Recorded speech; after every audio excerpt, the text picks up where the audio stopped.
श्री स्वामी समर्थ। नमस्कार, मी मंगल तुम्हा सर्वांचं नवीन एका व्हिडिओमध्ये अगदी मनापासून खूप खूप स्वागत करते। तर सर्वात प्रथम तुम्हा सर्वांना दिवाळीच्या अगदी मनपूर्वक खूप खूप शुभेच्छा। तर आजच्या व्हिडिओमध्ये आपण दिवाळीतील लक्ष्मीपूजन अगदी साध्या सोप्या पद्धतीने कसं करायचं हे मी तुम्हाला आजच्या व्हिडिओमध्ये दाखवणार आहे। दिवाळीतील सर्वात महत्त्वाचा दिवस म्हणजेच लक्ष्मीपूजन। लक्ष्मीपूजनच्या दिवशी म्हणजेच अश्विन अमावस्येच्या संध्याकाळी योग्य मुहूर्तावर जर तुम्ही लक्ष्मीची पूजा केली तर तुमच्या घरातील लक्ष्मी स्थिर राहते आणि आपल्याला वर्षभर सुख समृद्धी, ऐश्वर्य, आरोग्य, धनसंपदा प्राप्त होते। म्हणून या दिवशी लक्ष्मीपूजन तसेच कुबेरपूजन केले जाते। तर आज आपण अगदी साधी सोपी विधिवत लक्ष्मी पूजा कशी करायची ते पाहणार आहोत। त्याचबरोबर लक्ष्मीपूजनाचा शुभ मुहूर्त मंत्र मी या व्हिडिओमध्ये तुम्हाला सांगणार आहे। तर त्यासाठी हा व्हिडिओ शेवटपर्यंत नक्की पहा। चॅनलवरती नवीन असाल तर चॅनलला नक्की सबस्क्राइब करा। लगेचच आजच्या व्हिडिओला सुरुवात करूयात। बघा, लक्ष्मीपूजनासाठी शुभ मुहूर्त असा आहे मंगळवार दिनांक 21 ऑक्टोबर 2025 रोजी सायंकाळी 6:10 पासून ते रात्री 8:40 पर्यंत या प्रदोष काळात लक्ष्मीपूजन करावे। तर या सायंकाळच्या मुहूर्तावरच आपल्याला लक्ष्मीपूजन करायचं आहे। लक्ष्मीपूजनची मांडणी करण्यापूर्वी आपलं घर आधी आपण स्वच्छ करून घ्यायचं आहे। तर लक्ष्मीपूजनची सुरुवात ही आपल्याला तुळशीपासून करायची आहे। सायंकाळ होताच तुळशीजवळ दिवा लावायचा, तुळशीची पूजा करायची, उंबरठ्यावरती लक्ष्मीची पावलं काढायची आणि त्यानंतर मग घरातील लक्ष्मीपूजन तुम्ही करू शकता। तर या पूजेसाठी बरंच साहित्य लागतं, त्यामुळे तुम्ही आधी तासभर पूजा मांडणी करून ठेवू शकता आणि साहित्याची जुळवाजुळव सुद्धा करून ठेवू शकता। मग योग्य मुहूर्तावर तुम्ही पूजन केलं तरीही चालेल। तर ज्या ठिकाणी पूजा मांडायची आहे तर तिथली जागा स्वच्छ करून घ्यावी। तिथे पाट किंवा चौरंग मांडावा, त्यावरती लाल रंगाचं वस्त्र टाकावं। माता लक्ष्मीला लाल रंग अतिशय प्रिय आहे, त्यामुळे मी इथे लाल रंगाचं वस्त्र टाकलेलं आहे। त्याचबरोबर आपल्याला जी काही सजावट करायची असेल तर ती आपण करून घेऊ शकता। तर या ठिकाणी पूजेमध्ये तुम्ही समई सुद्धा ठेवू शकता, कारण लक्ष्मीपूजनात समईचा देखील एक मान आहे। त्यामुळे तुमच्याकडे जर समई असेल तर ती सुद्धा इथे लावून घ्यायची आहे। पूजेला बसताना सर्व साहित्य जवळ घेऊन बसावं, म्हणजे आपली सारखी उठाबस होणार नाही। पूजेला सुरुवात करण्याआधी पूजेच्या सर्व साहित्यावर, पूजेच्या ठिकाणी आणि आपल्या स्वतःवर सुद्धा फुलाच्या साह्याने शुद्ध पाणी शिंपडून घ्यायचं आहे। सर्वात आधी आपण अग्नीच्या साक्षीने पूजेला सुरुवात करूया। तर इथे मी दिवा प्रज्वलित करून त्याची पूजा करून घेणार आहे। दिव्याला हळदी कुंकू, अक्षता, फूल व्हायचं आणि नमस्कार करायचा। शुभम करोति कल्याणम आरोग्यम धनसंपदा शत्रुबुद्धी विनाशाय दीपज्योती नमस्तुते। दिव्याची पूजा करताना हा साधा सोपा मंत्र तुम्ही म्हणू शकता। पूजेला सुरुवात करण्यापूर्वी आचमन करायचं आहे। त्यासाठी डाव्या हाताने पळीने उजव्या हातामध्ये पाणी घेऊन ते प्राशन करायचं आहे आणि म्हणायचं आहे ओम केशवाय नमः।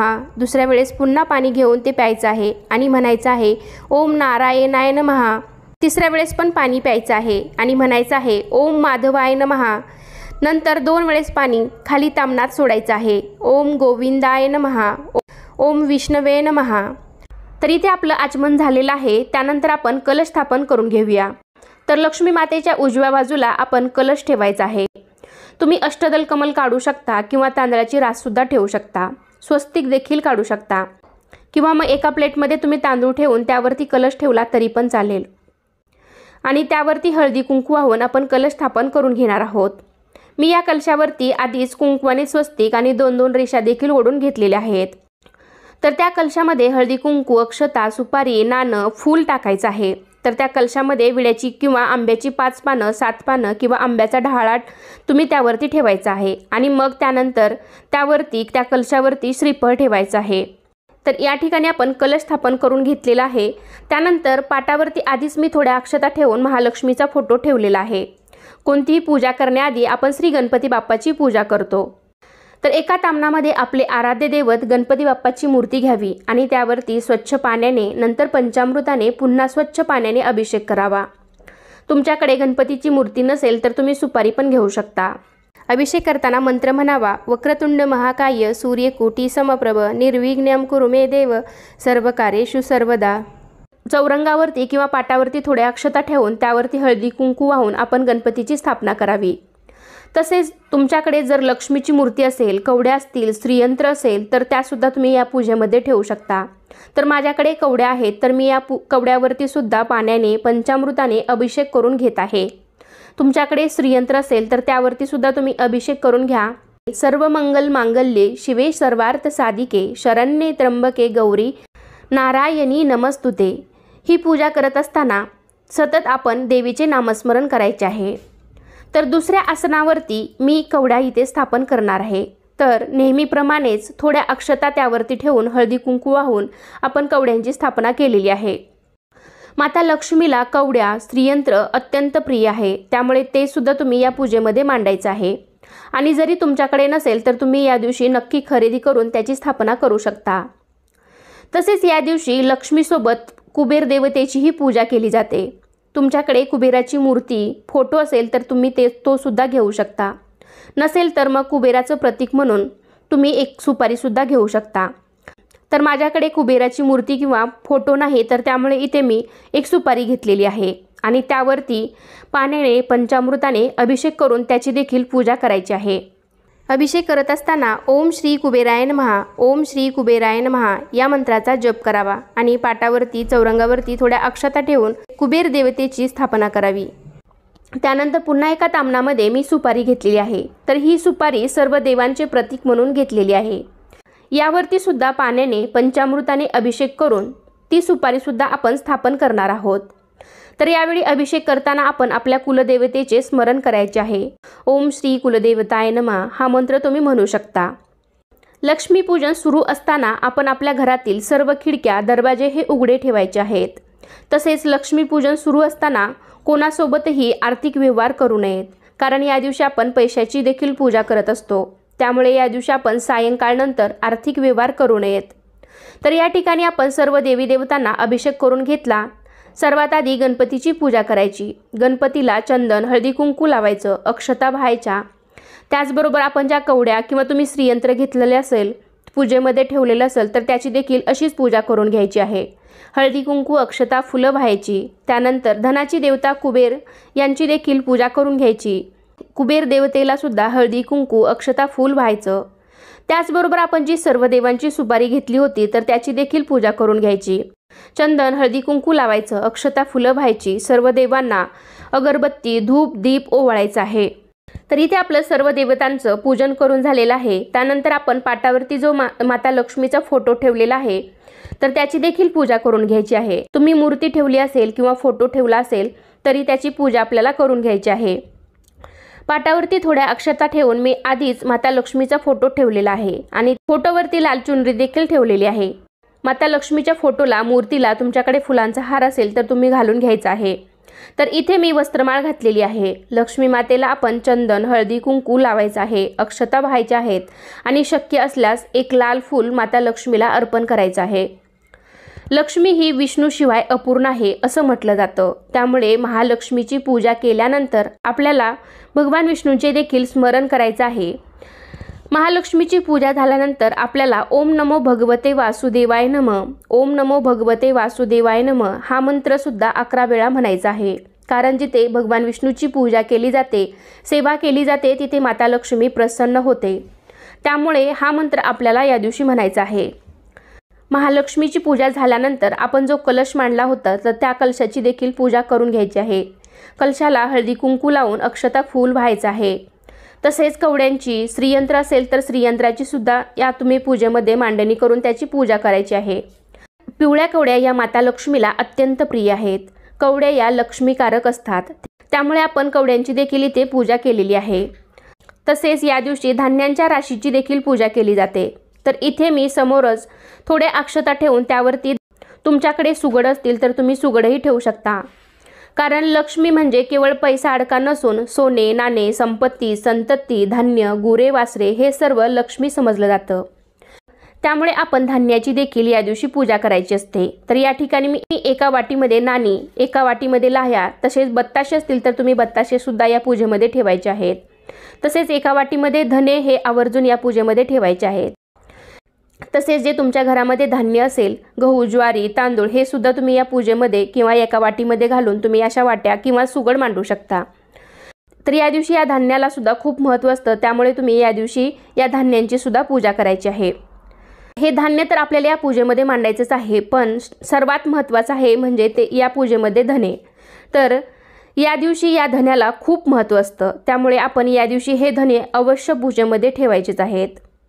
तसेच आपण केरसुणीलाही लक्ष्मी मानत असतो, त्यामुळे आपण या दिवशी लक्ष्मी पूजनात केरसुणीही ठेवायचीच आहे आणि केरसुणीची सुद्धा पूजा करायची आहे। त्याचबरोबर आपण एक पानाचा विडा ठेवायचा आहे। पानाच्या विड्यावरती आपण खारीक, खोबरं, हळकुंड, बदाम, सुपारी हे सर्व ठेवायचं आहे। त्यावरती सुद्धा हळदी, कुंकू, अक्षता वाहून फूल ठेवायचं आहे।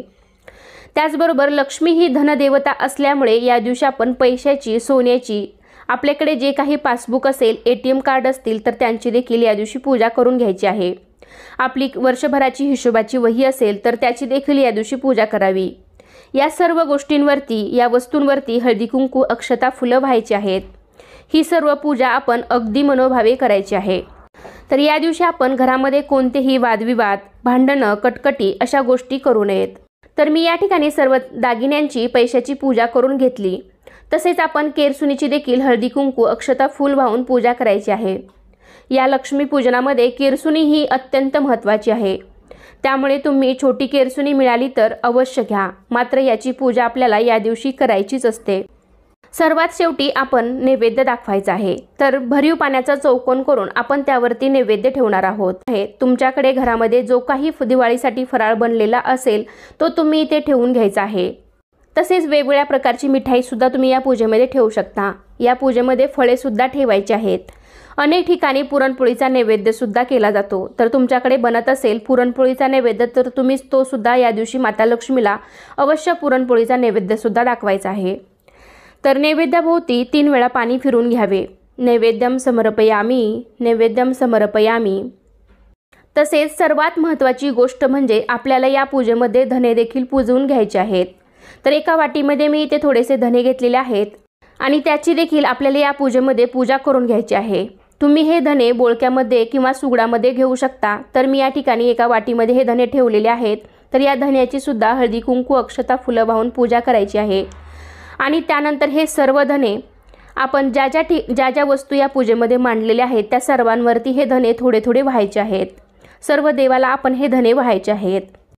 लक्ष्मीपूजनच्या दिवशी या धन्याचे सुद्धा वेगळेच महत्त्व असते। या पूजेमध्ये अत्तर सुद्धा लागतो, तर तो सुद्धा आपण घेतला असेल तर तो देखील लावून घ्यायचा आहे। आपण या पूजेमध्ये मातीचे काही दिवे सजावटीसाठी घेतले असतील तर ते सुद्धा प्रज्वलित करून घ्यावेत। त्यानंतर सर्वात शेवटी आपल्याला धूप दीप ओवाळून घ्यायचा आहे। घंटी घेतली असेल तर पूजेमध्ये घंटीची देखील पूजा करून घ्यावी। त्यानंतर सर्वात शेवटी घरातील सर्वांनी मिळून आरती करायची आहे। यावेळी तुम्ही पहिल्यांदा गणपती बाप्पांची आरती करावी, त्यानंतर महालक्ष्मीची आरती म्हणू शकता। येत नसेल तर तुम्ही मोबाईलवरती, यूट्यूबवरती लावून देखील ही आरती करू शकता। पूजा झाल्यावर घरातील सर्व मंडळींनी नमस्कार करावा, हात जोडून म्हणावे की हे लक्ष्मी माते, हे कुबेर देवता, तुमची पूजा मी अगदी साध्या सोप्या पद्धतीने केली आहे, पण मनोभावे केली आहे। ती तुम्ही स्वीकार करा आणि आम्हा सर्वांना निरोगी उदंड आयुष्य मिळू द्या आणि तुमची कृपा आमच्या कुटुंबावरती नेहमी असू द्या, अशी देवीला आणि कुबेर देवतेला प्रार्थना करावी। पूजा झाल्यावरती तुम्हाला ज्या काही सेवा करायच्या असतील तर त्या तुम्ही करू शकता, जसं की महालक्ष्मी अष्टकम, श्री सूक्तम, महालक्ष्मी सूक्त या सर्वांचे तुम्ही या दिवशी पाठ करू शकता। तर सर्वात शेवटी क्षमा प्रार्थना करावी। लक्ष्मी मातेला म्हणावे, हे लक्ष्मी माते, आमच्याकडून काही चूक भूल झाली असेल तर आम्हाला मोठ्या मनाने माफ कर, अशी प्रार्थना माता लक्ष्मीला करावी। तर अशा प्रकारे लक्ष्मीपूजनची पूजा इथे संपन्न झालेली आहे। तर तुम्ही सुद्धा येत्या दिवाळीला अशा पद्धतीने लक्ष्मीपूजन करा। आपण अगदी सोप्या पद्धतीने मंत्र आणि अभिषेक सहित पूजा केलेली आहे। तर कसा वाटला तुम्हाला आजचा व्हिडिओ नक्कीच मला कमेंटद्वारे सांगा। व्हिडिओ आवडला असेल तर व्हिडिओला लाईक करा, तुमच्या फ्रेंड फॅमिलीमध्ये शेअर करायला विसरू नका आणि तुम्ही चॅनेलवरती नवीन असाल तर चॅनेलला सुद्धा नक्की सबस्क्राईब करा। चला तर पुन्हा भेटूया अशाच एका छानशा आणि माहितीपूर्ण व्हिडिओमध्ये। तोपर्यंत धन्यवाद। श्री स्वामी समर्थ। पुन्हा एकदा तुम्हा सर्वांना दिवाळीच्या अगदी मनपूर्वक खूप खूप शुभेच्छा।